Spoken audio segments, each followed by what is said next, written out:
Okay.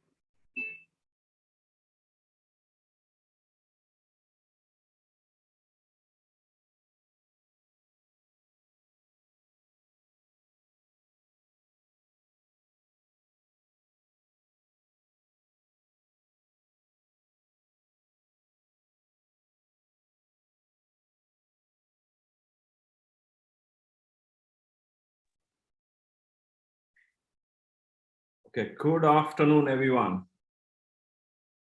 And hello to people who are logging in from different parts of the world. And I can see a lot of friends who have logged in today. So my name is Akash, and I welcome all of you for this wonderful subject, which is one of my favorites, which happens to be the core crux of today's talk, where we'll be talking about change management. And as we wait for others to join, I wanted to bring this particular aspect to your notice is that did you know that around 70% of the organizational change initiatives fail? And it is such a subject, it is such a vast subject and topic that 1 hour would be too less to talk about it and do justice to it. But today we'll try and talk about at least 3 key models which you can take home, which you can implement not only in your professional lives, but also in your personal lives. And this particular subject is such that I would expect all of you to also contribute as we progress in this particular discussion and talk. We'll reserve some time for question and answers as well. And when we are talking about change management and the nuances of change management, how you can implement it in your own lives, let me tell you and commit to you that there would be at least one such key takeaway that you can take home, you can implement as well. And I can see there are a few members who are new to this world of change management. And for them as well, it would be a value-adding, enriching session.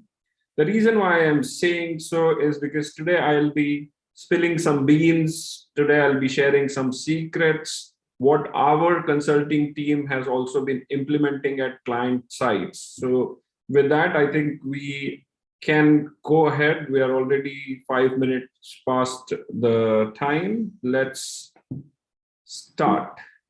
So when I'm talking to you about this particular subject in August of managing change, this aspect comes with a note that whatever we are talking about, so whether we are talking about rolling out any change management initiative within the organization or within your team or within your family or maybe in your society. So it's talking about how do you bring in change with the existing ecosystem. So we'll be talking about that in due course. So I will talk about it in further detail. As we progress, there are a few key pointers that I wanted to share with you. Is the first and foremost point is today we are not going to discuss about any of the technical know-how that you would be having. Of course, we have had separate discussions and sessions on the technical subjects, so whether that is as technical as Six Sigma, or whether we are talking about rolling out new ERP at your organization. The first and foremost thing is that this particular session talks about that you are expert in the domain, in the craft, what you want to roll out. So tomorrow, if it is a new product or a new concept that you are rolling out into the market, you are already expert in that particular craft, that particular product. So that is the first and fundamental point that I wanted to start off with. And as we progress on this particular subject, I take this opportunity to take a pause and introduce myself again. My name is Akash Borse. I'm one of the founding members and director at Faber Infinite Consulting. And when we are talking about Faber Infinite, the craft or the key offering for Faber Infinite is change management. But of course, that is coupled with what you see on the screen is the organizational transformation framework. So there are 4 pillars as we keep talking about it. So whether that is operational excellence, strategic excellence, design excellence, and people excellence. So what you see on the screen is what we pick and deploy the tool. So whether that is as fundamental as 5S or as advanced as Six Sigma DMAC methodology, we pick and deploy the tool and we implement it on the ground. Similarly, when we are today going to talk about change management, so whether you're rolling out 5S within your organization, or whether you're rolling out a new ERP within your system, or let's say tomorrow you're rolling out new product into the market. All these concepts of change management would be equally applicable, and you can pick and deploy what fits well for you and for that particular situation. So when we are talking about change, what are we changing?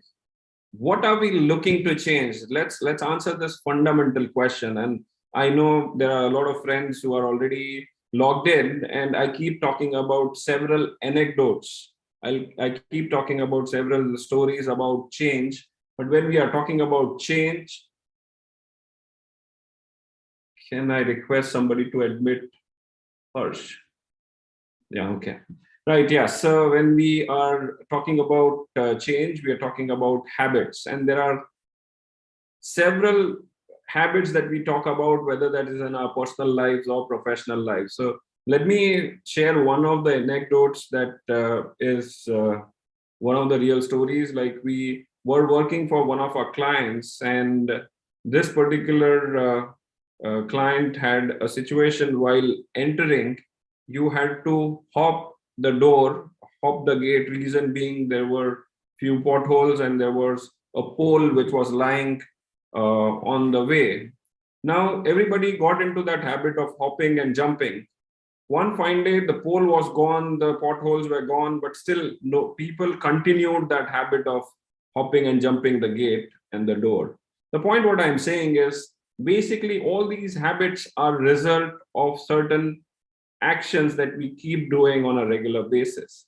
And when we are talking about change, we are talking about changing certain habits. And I'm sure all of you will agree with me that everybody has certain set of habits. Not all habits are good. There are some habits that we need to work upon. And finally, when we are talking about habits and change, when we are talking about change for the entire organization or the team, we are talking about group of habits coming together or set of habits coming together, which we intend to change as we progress. So this is a fundamental thing when we are talking about change management and changing habits. And I'm sure many of you, or in fact all of you, will agree with me that when it comes to changing habits, it is one of the most difficult things to happen. And that's why we have so many courses, whether that is online and offline, whether that is to reduce your weight or whether that is to get into healthy lifestyle. It's all about, we are talking about building newer habits. So let's take a pause and let's go into a situation where we are talking about how are these habits actually formed. So when we are talking about these habits, I'll go into details of this habit, how those habits are formed. But when we are talking about habit formation, I would want to bring to your attention this is that all these habits get formed due to certain aspects, but at the same time, these habits are the key fundamental cornerstone which helps you to achieve the results that you're looking for, or the results that you achieve is finally a function of those habits.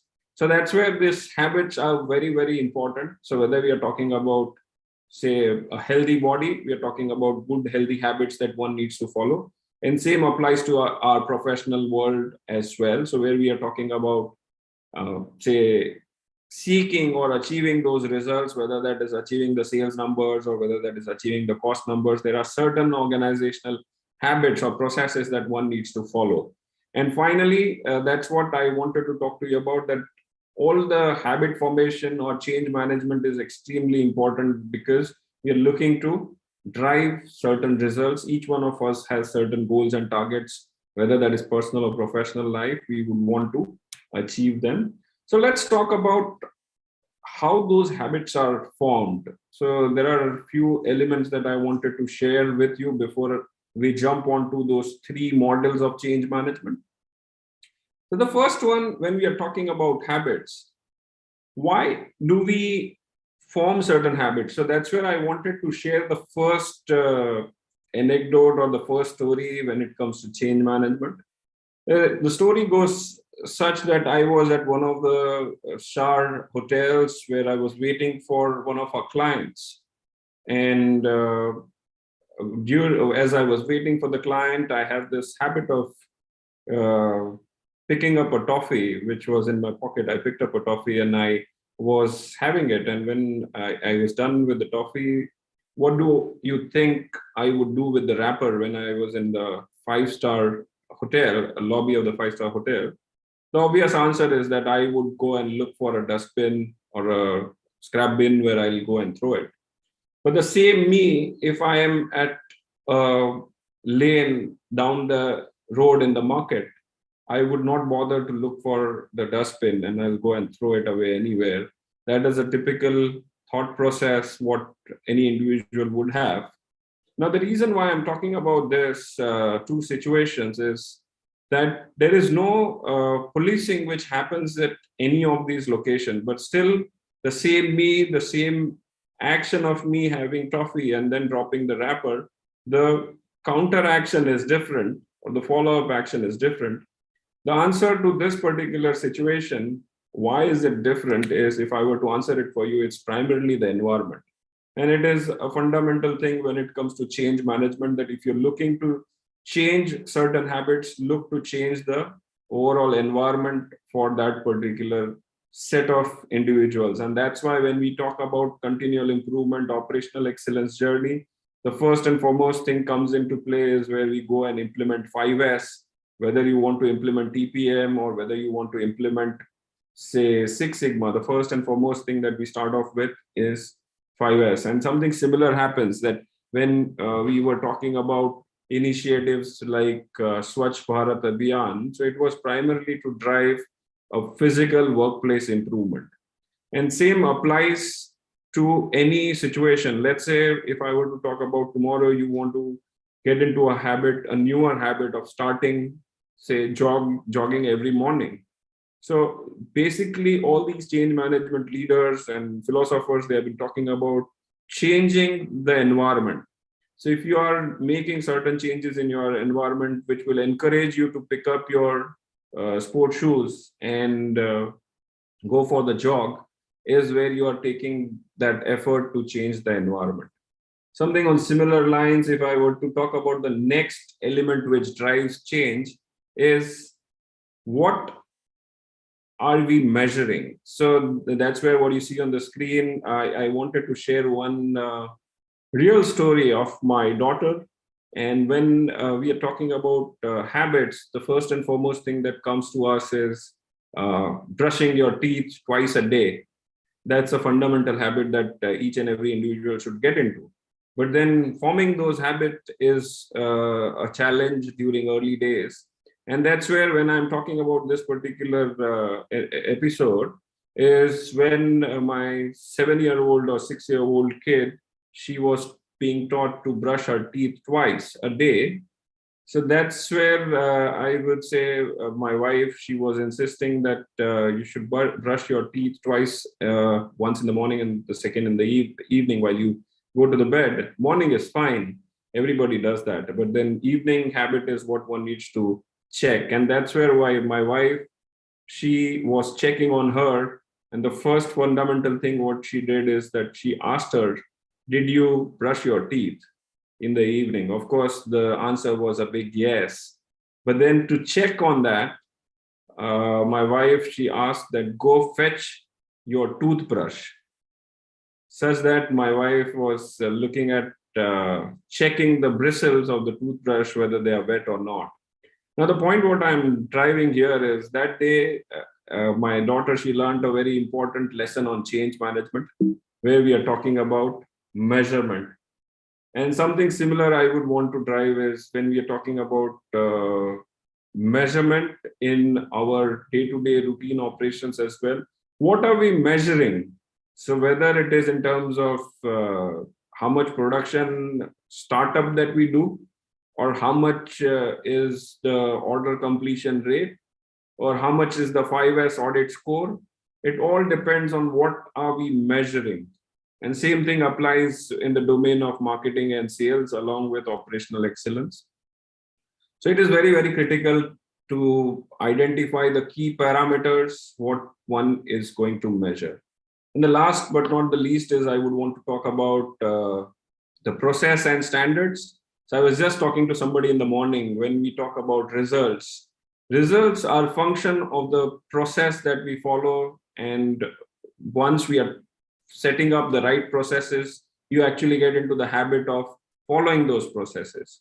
So when we are talking about having those right processes, to communicate those processes and ensuring that it happens each time the way it should, it is where you need to have those right standards in place, visualizing those standards. And that's where you have those visual standards of whether that is no littering or maybe driving on the left and so on and so forth. So it's like having those standards and communicating those standards is equally important when we are talking about habit formation. And as we progress, I would want to bring to you the first change management framework that I wanted to discuss with all of you today. Was a classic example of how organizations or how teams took it up after the pandemic. So how was the post-pandemic feedback is something that I wanted to share with all of you with this particular interesting graph, the curve that you see on the screen, where on one scale we have time and on the other axis is where you have the motivation levels and the morale of people. So if I were to bifurcate it into different stages, the first one, the moment we heard that we are getting into a lockdown and there is a pandemic that is going to hit the world, everybody was in the shock, including me.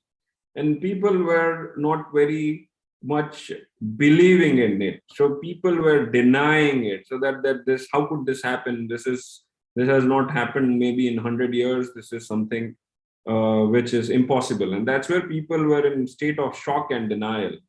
So whenever we are rolling out any such new initiatives or any such change, which is different and difficult for people to digest, the first and foremost feedback that you may receive is shock and denial.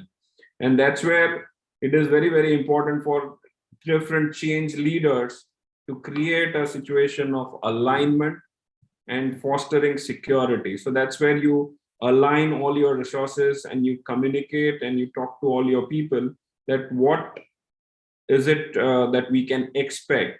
So, and that's where if I were to take an example of pandemic or post-pandemic situation, that's where we ensured that all our team members have been communicated that feel free and secure. We are not getting into any situation of retrenchment or layoffs.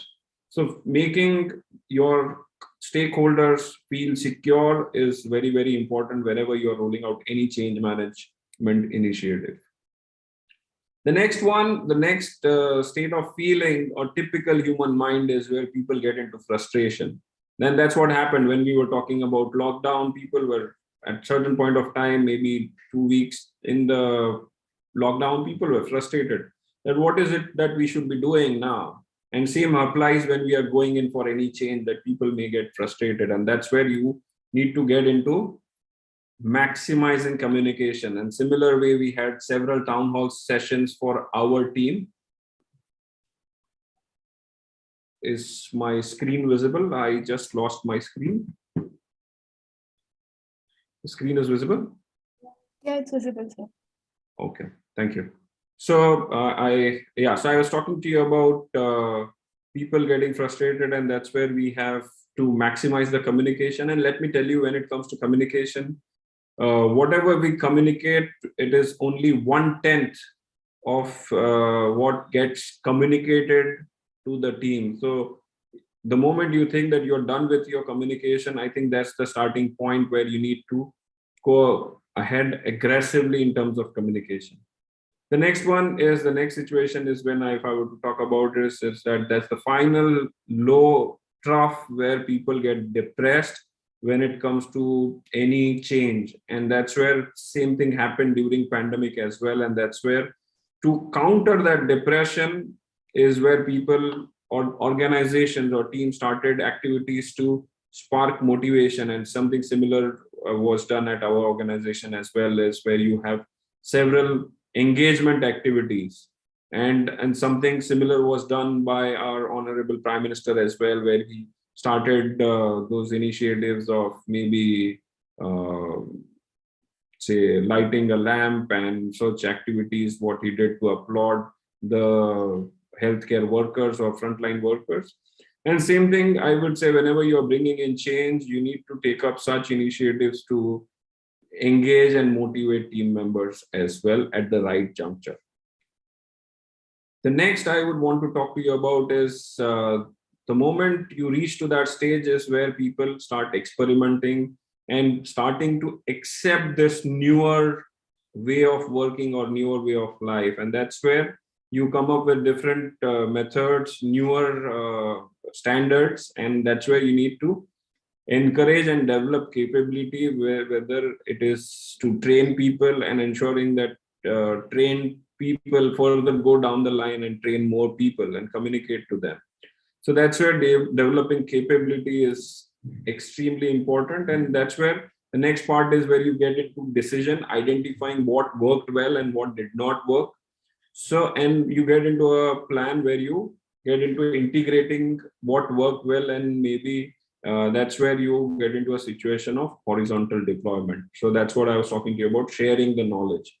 And something similar was done post-pandemic by several organizations, including Faber Infinite as well, where we came up with this new offerings suitable to the situation.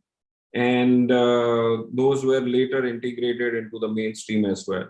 So that's in quick nutshell, if I were to talk about the first model of change that I wanted to talk to you about. And if you go into the theory of it, if you go into the different change management models, it is called as the Kubler-Ross change curve.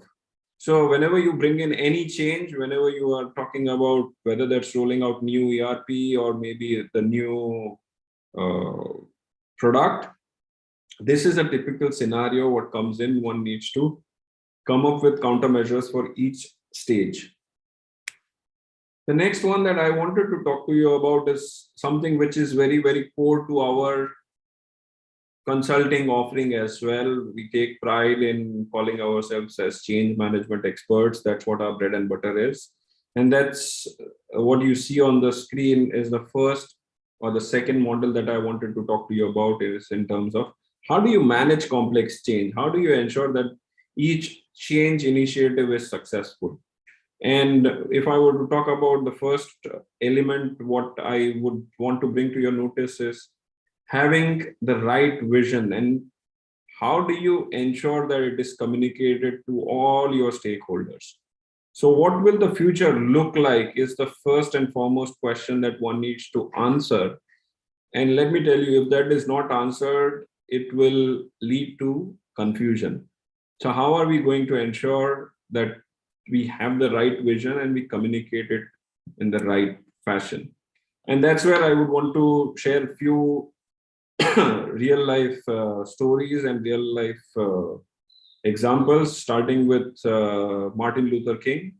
So when he came up with this particular moment of where he was wanting to communicate to all the people across the world, it was against black and white and the apartheid movement, what he wanted to communicate on having equal rights. He came up with a very fundamental yet very powerful message of communicating it to the larger mass, where he was talking about, I have a dream. And that iconic speech, I'm sure many of you would have seen and even cherished it today. So it's like where he communicated his vision and translated it into a simple term such that each and every individual could correlate with it. And that's where that movement got big, even without the technology or the social media communication that we are talking about. And it was a big, big movement.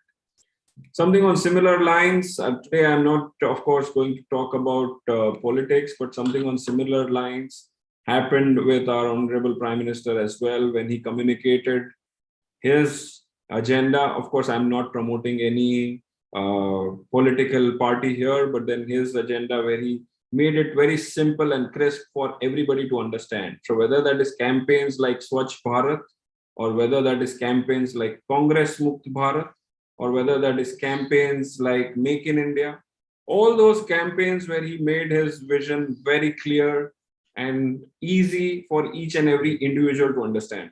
And that's where, as a change leader, it is very, very important for all of us to identify what that vision is and how are we going to make it extremely easy and for the other person to understand.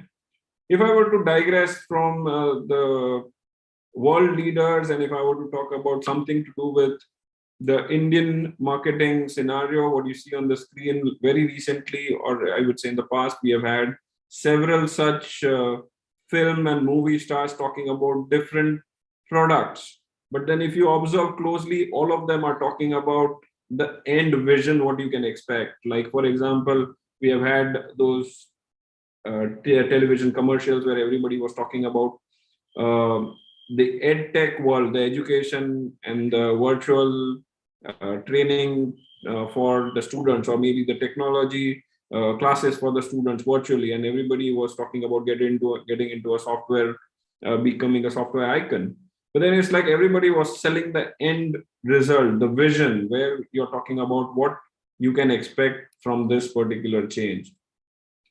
And classic of all, if I were to talk about new product rollout, the most iconic ever was the launch of iPhone. I would encourage all of you to go and YouTube how the first iPhone was launched in 2007 and 8, where the one who Mr.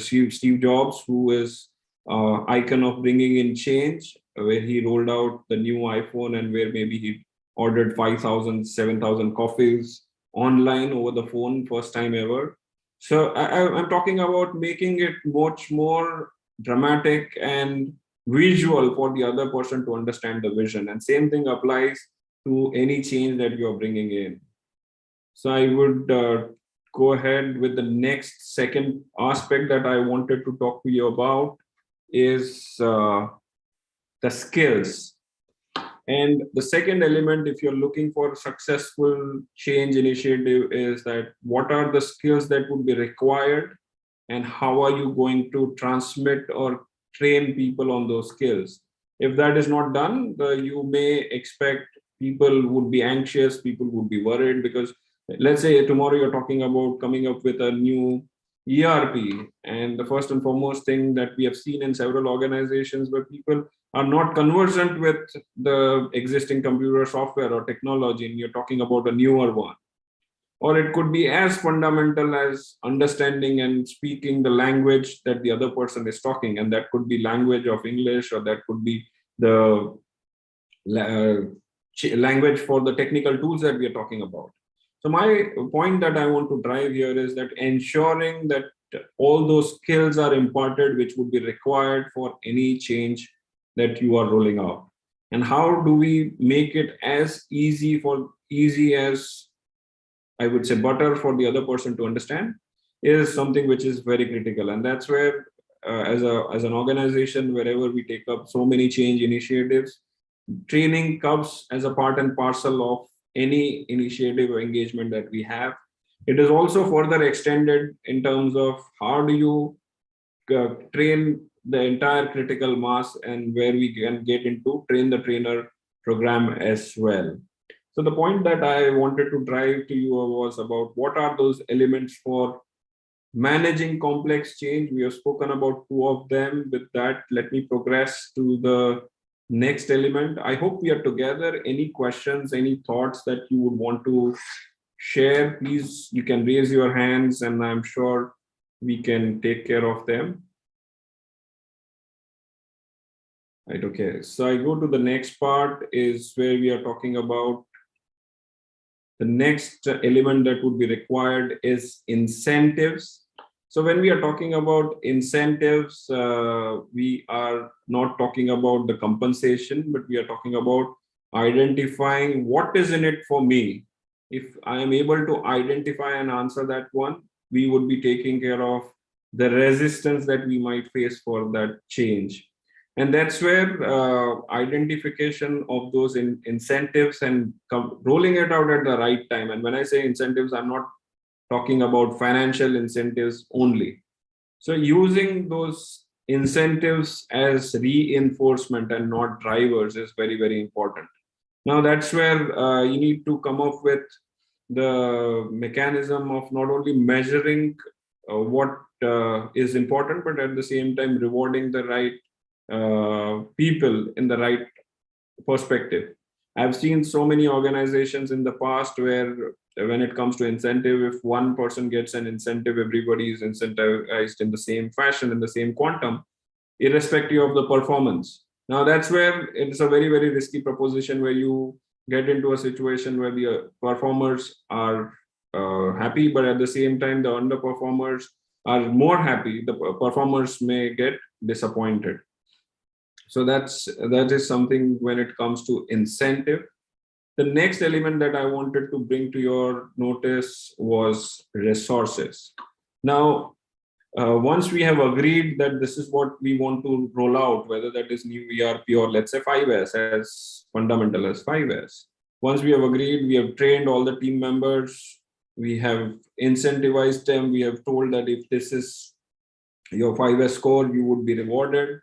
But then if the resources are not available, what would be required to roll out that particular change? It would lead to frustration. People would be frustrated in terms of that there has been a lot of talking, but when it comes to action, there are no resources available. And the classic example that I would want to share with you is, again, I have seen so many incidences in the past where the new ERP has been rolled out, but it could be as fundamental as non-availability of the right hardware for it. And let's say if I were to extend this to example of Formula One pit stop, and that's where if you see all the changeovers that happen in the pit stop are such dramatically nicely done is because of the tools and I would say technology which is available to them. And something similar is very, very important for all our stakeholders when it comes to ensuring that they have the right resources. And that is a point that one needs to keep in mind. The next and the last one for this particular model that I would want to talk to you about was availability of action plan. Now, if the action plans are missing, people would get fatigued. They may get tired that we keep doing the same thing again and again, but we are not moving anywhere. And that's where it leads to a false start. So having the right action plan so that what is to be done, what is the timeline, who's responsible, how you would be getting monitored is extremely important. And same example, if I were to extend it in terms of a pit stop in Formula One car race, if the gang is of 15 to 16 people and the task is done in maybe a few seconds, you can very well be assured that everybody is assigned what he or she should be doing irrespective of the other person. Now that's where there are some parallel activities, there are some sequential activities as well. And if I were to extend it to the manufacturing world is where you have concepts like SMEDA and quick changeover. So having the right action plan is also one of the key element. So if I were to dissect this particular model, what you see on the screen, which leads to the success, if all the 5 elements are taken care of, if I were to dissect it, there are, of course, finer details to it that we can discuss offline in due course. The top 2 elements that you see are categorized as elements for motivation, having the vision and incentive, and the bottom 2 are categorized as elements for activation, which is how do I activate that particular change, which would lead to success. So whether that is skills or resources are activation driver, and the first top 2 are relating to motivation. If I were to superimpose what we just saw on the screen, if I were to superimpose it on the change model, it's the Noster's model. The way you read it, you start from the bottom. We started with vision in place, and then we were talking. If the vision is missing, people would be confused. If the skills are missing, people would be worried and there would be a lot of anxiety. If the incentives are missing, people would say what is in it for me? And there, of course, you would face a lot of resistance. If the resources are missing, that leads to frustration. And if the action plan is missing, that leads to false start. And if all of them are present at the right juncture, that's where you can expect a successful change management initiative. So all of this was adapted from the Nostra's model, which is not that very old. It was presented in one of the conferences in 90s. So I'm talking about a model which is relevant to today's time and era as well. So with that, I go to the last model that I wanted to talk to you about, and we have another 20 minutes where I'll conclude.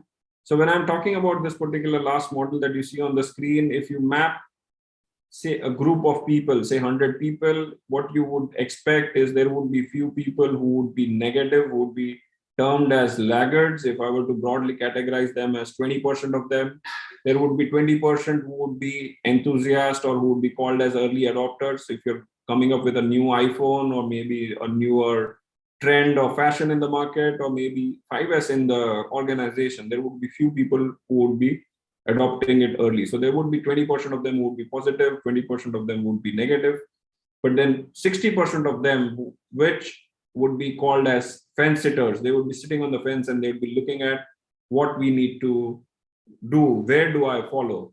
And that's where it is very, very important for you as a change leader to identify the people who are early adopters and not focus your energies on the laggards. So if you focus your energies on the positive people, if you encourage them for the right action, the fence sitters, the 60% of them would fall towards the change. And that's where you will get your critical mass, which is 80% of the people from your existing crowd or existing stakeholders would be on the positive side. And that's what we have seen in several occasions. We have seen people moving from being fence sitters or laggards and change to become positive and be the biggest ambassador for change in 5 days. I have personally seen that in several locations. And I would say several of, not several, but all our consulting engagements are planned in such a way that our consulting team is identifying and looking for such opportunities to bring in change. And on a lighter note, if I were to extend this further, I'm sure you would have seen this iconic Indian movie of Lagan. And if I, on a lighter note, if I were to talk and replicate this change management model, the last one that we saw was typically replicated in this movie as well, is where you see that it all started with people saying that it is not possible for the villagers to play the game of cricket. And that's where they slowly and gradually, once they saw the proof, the people who were fence sitters, who were negative and laggards, slowly and gradually they started falling on the positive side as well. So it's a classic example of how do you drive in change, how do you overcome different obstacles. Of course, on a closing note, I would want to talk about one last thing is when we are talking about change in any situation, to not forget that all of this change is for the larger ecosystem, all the stakeholders, your client or customer or consumer. Customer or consumer could be your internal customer or external, but keeping all of them in mind, that is the first and foremost purpose whenever you're driving in any change, that you keep them in mind and you try and create a wow moment and delight moment for them. That is something that one needs to keep in mind when you're driving in the change. So broadly, in the last 45 minutes, we have spoken about 3 broad change models. I'm sure you by now, this particular change models would have helped you to pick up some of the actionable points that you can implement in your personal and professional lives, whether that is at Faber or outside Faber. So when we have picked up some elements of being change leader, I'm sure you will remember all of them. I would close this particular session with very interesting 3-minute clip that I wanted to share with all of you. I will play it and then we would be open for questions if there are any.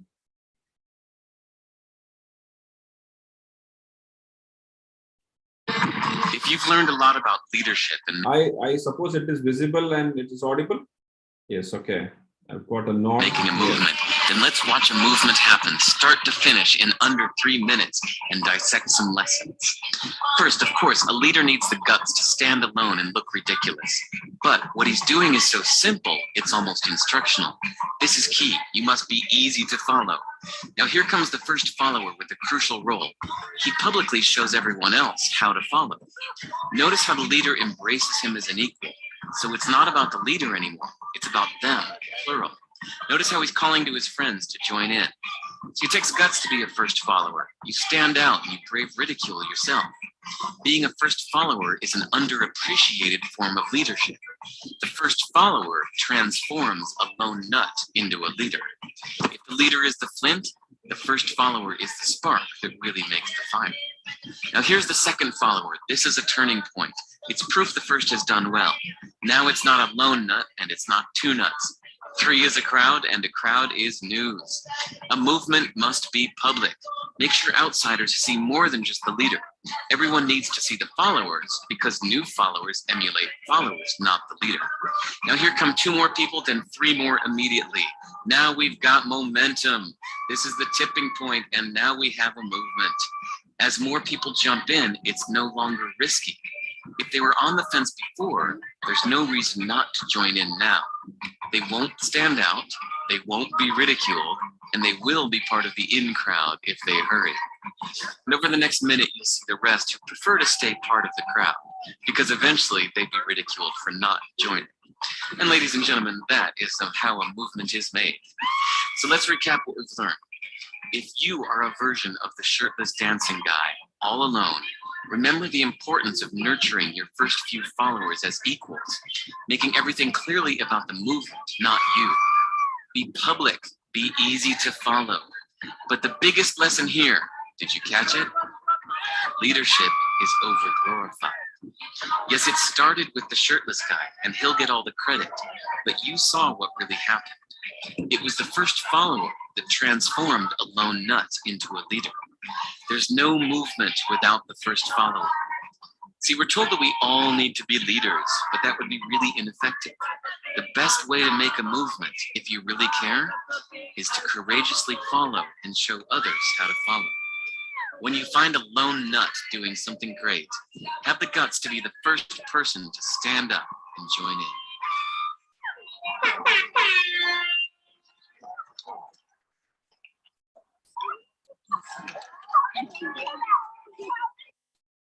Right then, so with that, I take a pause and I conclude. If there are any questions, any thoughts from all of you, each one of you, I would be very happy to address them.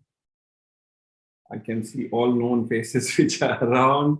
So feel free if you have any questions, any thoughts that you would want to share.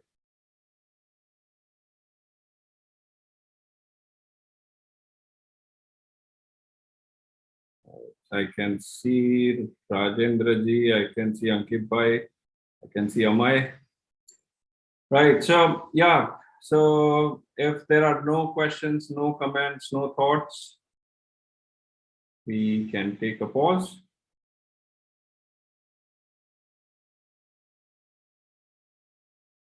Stop sharing the screen.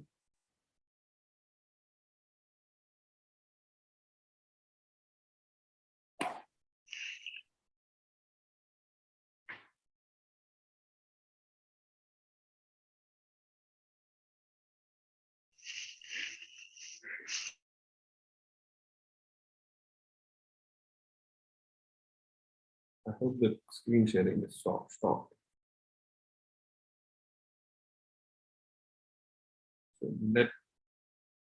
is there a way that I can unmute people? Or people can unmute themselves.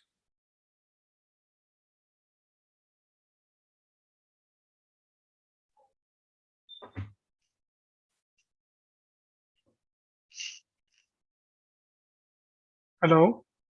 Yes.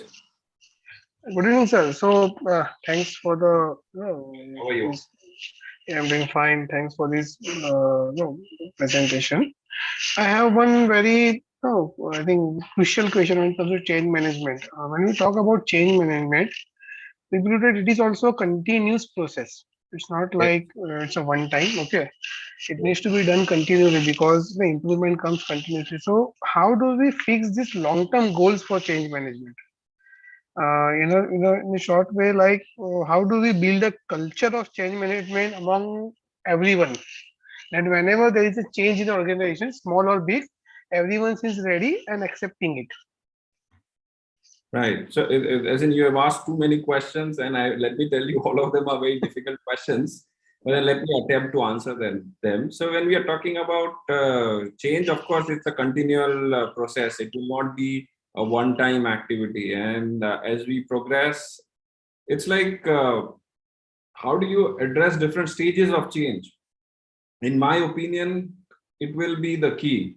So as they say, there is always this law of diminishing returns. So scoring 60 to 61 is easy, but then 70 to 71 would be difficult.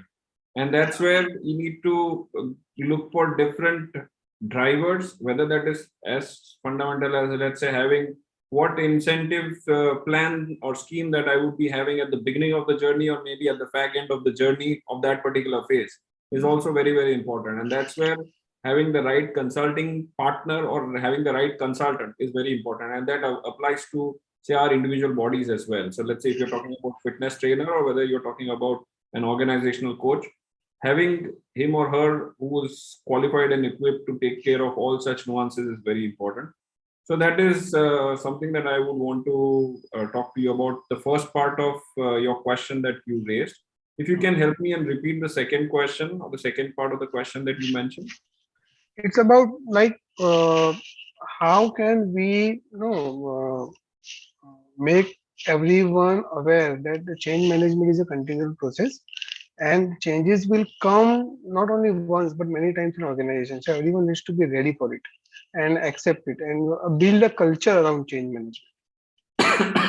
So I would say hire Faber Infinite for that, so that we can communicate that. But then, yeah, so it's like ensuring that you have right sensitization session for all your team members, how the world is changing.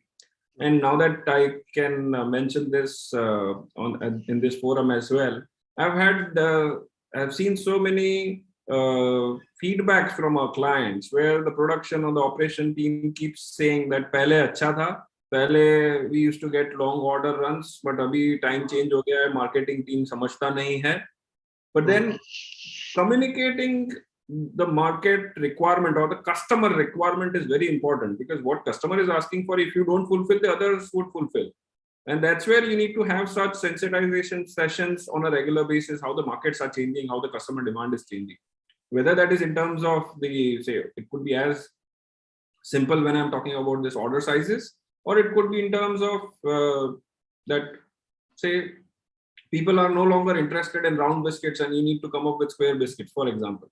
I'm just giving a random example here. So it is very, very important to keep the customer in mind and ensuring that, and it could be an internal customer as well. And ensuring that you have such sensitization sessions on a regular basis. That is one of the points I can say would be critical. I'm sure there would be many other ways. I would welcome if there are any thoughts, if anybody would want to share. I hope I have addressed the point, Ankit Bhai. Yes, thank you. The point was addressed. I have our friend Amay, who has been chatting with me, who's mentioning that culture also plays a very, very important role apart from environment. And I agree with you there, Amay. And when we are talking about culture, I would say it is, what is the culture? And this is a very interesting element what I wanted to touch as we started this particular discussion. And it's like, it's basically, if I were to take one step back and talk about it, it's like every individual will have certain set of habits, some good, some not so good. If individuals come together and form a team, you will have certain set of habits, good and bad, and that is what forms the habit of the team. And if such teams come together, or such group of people come together in an organization or even in a city, which forms the habits of the city, and that's or the team or the group of people, and that's what gets categorized as culture. So that's why you see that if I were to talk about examples, that's why you see the culture in Pune or the culture in Ahmedabad or the Surti way of doing it or the Barodian way of doing it. And it's finally a combination and set of habits which come together when we are talking about culture. So of course, culture plays extremely important role, which is set of habits coming together when it comes to driving any change. Right. So of course it is important, and as we are talking about change management, I can see all friends around. If there are any thoughts, any questions, any comments that you want to come with, we would be very happy to address them. You can unmute yourself, talk about it. Okay, right. So I don't see any more questions, any more comments. So let's take a pause. We end this talk. I thank all of you for sparing time and where we spoke about change management. And I'm sure there are few elements that you can take home and implement in your professional lives as well. Right then, thank you so much.